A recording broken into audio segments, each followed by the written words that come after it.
नारायण नारायण दोस्तों, मैं आज आपसे एक बहुत गहरी बात कहने जा रही हूँ, क्योंकि ये बात ही मेरे जीवन में एक बहुत बड़ा इफ़ेक्ट लेकर आई। वो इफ़ेक्ट क्या था? वो इफ़ेक्ट इस तरह का था कि मैंने जब चीज़ों को अपने यहाँ से यहाँ नहीं जाने दिया, अपने आप मेरी ज़िंदगी बदलने लगी। कई बार क्या होता है कि ज़िंदगी दोस्तों हमारे हाथ में केवल इतना ही है कि हम किसी चीज़ को कितना अंदर लें। हम ना किसी सामने वाले जो कह रहे हैं उनके मुंह पे हाथ रख सकते, ना उनकी थिंकिंग को हम बदल सकते। We can not do anything. फिर हमें करना क्या चाहिए? क्योंकि सामने वाले इंसान के साथ में ही मेरा लाइफ चल रहा है। It may be any relationship, it may be your दोस्ती, it may be your husband, it may be your wife, it may be your in-laws, it may be your blah blah blah. होता क्या है, हम expectations ऐसी एक लंबी line बना लेते अपने ही माइंडसेट में, और सामने वाला बंदा यदि उस चीज़ को उस तरह से फुलफिल नहीं कर पाता, और फिर यहाँ से तकलीफ़ें चालू होती हैं।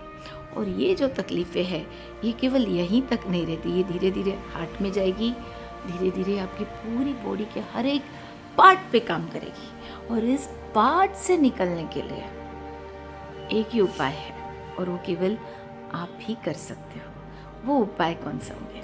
सबसे पहले चेक अपने आप पर लगाइए कि किसी चीज़ का कितना फ़र्क मुझे अपने आप पर पड़ने देना है। क्योंकि बहुत सारी चीज़ों का बहुत ज़्यादा फ़र्क पड़ने वाली जैसी बात ही नहीं होती, लेकिन मेरा नेचर ऐसा है, मैं ऐसी वैसी चीज़ों को यहाँ ले लेती हूँ और फिर वही तकलीफ़ें मैं ही पाती हूँ। आपको ये समझना चाहिए कि लेटिंग गो किस चीज़ को करना है। किसी चीज़ से फ़र्क ही पड़ना जब बंद हो जाएगा, लाइफ आसान हो जाएगी। हैप्पीनेस कोई धक्का नहीं दे सकेगा आपकी, और ये आप ही के हाथ में है। आपकी हैप्पीनेस आप ही टिका सकते हो, कोई दूसरा नहीं।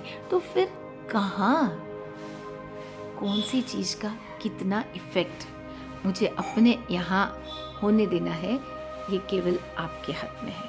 और इससे बचने का एक ही रास्ता है, हमेशा अपने आप को I am a strong person, I have logical and emotional both thinkings with me, I am the happy living person, whatever people speak to me won't affect for me. अब अपने आप को ये चीज़ें दिलवाओ, याद दिलाओ हर बार अपने यहाँ माइंडसेट में। मन को ये बार बार जब आप सिखाओगे, मैं तुम खुश रहने वाला इंसान हूँ, किसी की कोई बातों से कोई फ़र्क ही नहीं पड़ता, आप देखिएगा एक दिन वाकई में फ़र्क नहीं पड़ेगा। नारायण नारायण।